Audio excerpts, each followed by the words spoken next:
My name is Father Mike Tekowitz, and I am the director of the Addiction Recovery Ministry. Every Monday at 1 o'clock, we spend a few minutes looking at issues regarding addiction and recovery. For the past 6 weeks, we've been looking at the 12 traditions of Alcoholics Anonymous. Today, we're going to look at Tradition 7. Tradition 7 says every AA group ought to be self supporting, declining outside contributions.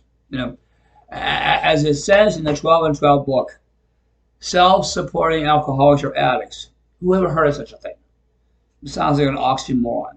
However, being self-supporting, each group being self-supporting, supports 12-step recovery's freedom. Freedom to be faithful to our primary purpose. It's always important to remember what our primary purpose is: to help the suffering alcoholic or addict who still suffers. So each individual group it ought to be self-sufficient. And I believe that this is really essential. It's really essential that 12-step recovery groups jealously guard their freedom. And in order to do that, it's essential that each group is self-supporting, that each group can take care of its own needs. Because, when you accept help or assistance from any outside group or interests, you inhibit a little bit of your independence. You foster some dependence. And that dependence can foster manipulation.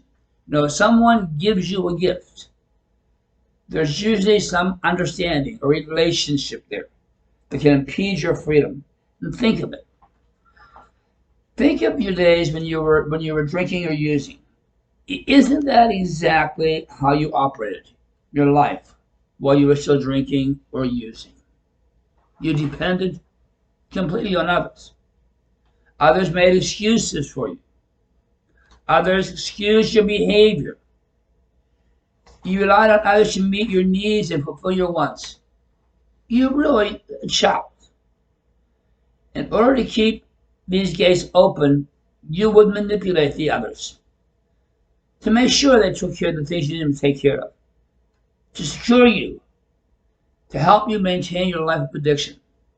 And when a group seeks and cultivates outside help, it's doing the same thing. It's manipulating the other to meet its needs. Sobriety, remember, is about freedom. It's about freedom from manipulation. It's about the freedom to be responsible, to be independent. It's a freedom from denial. It's a freedom for responsibility. It's a freedom from shame.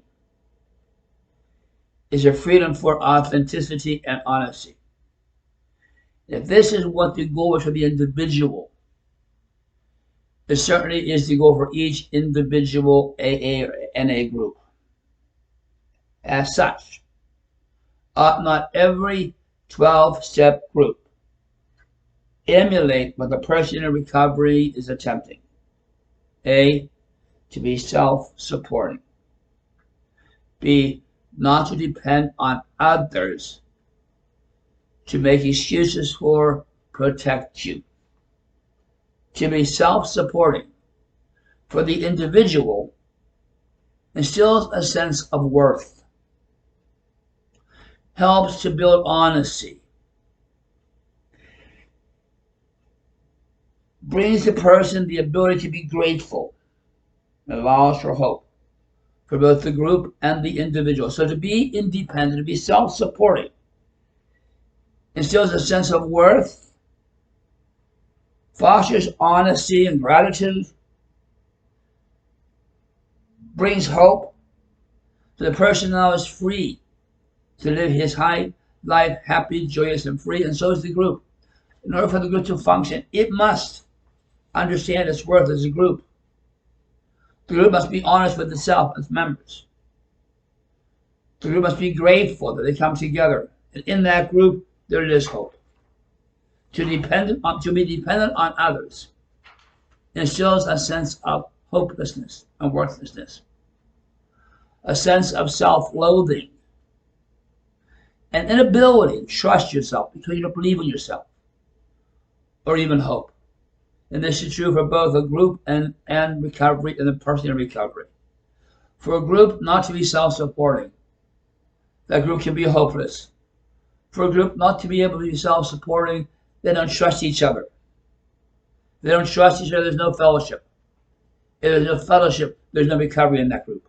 Remember, no matter how genuine or well-intentioned or generous outside help is, its contributions may be the way we obscure the necessity to be faithful to our primary purpose, to reach out to the sufferer who is still suffering.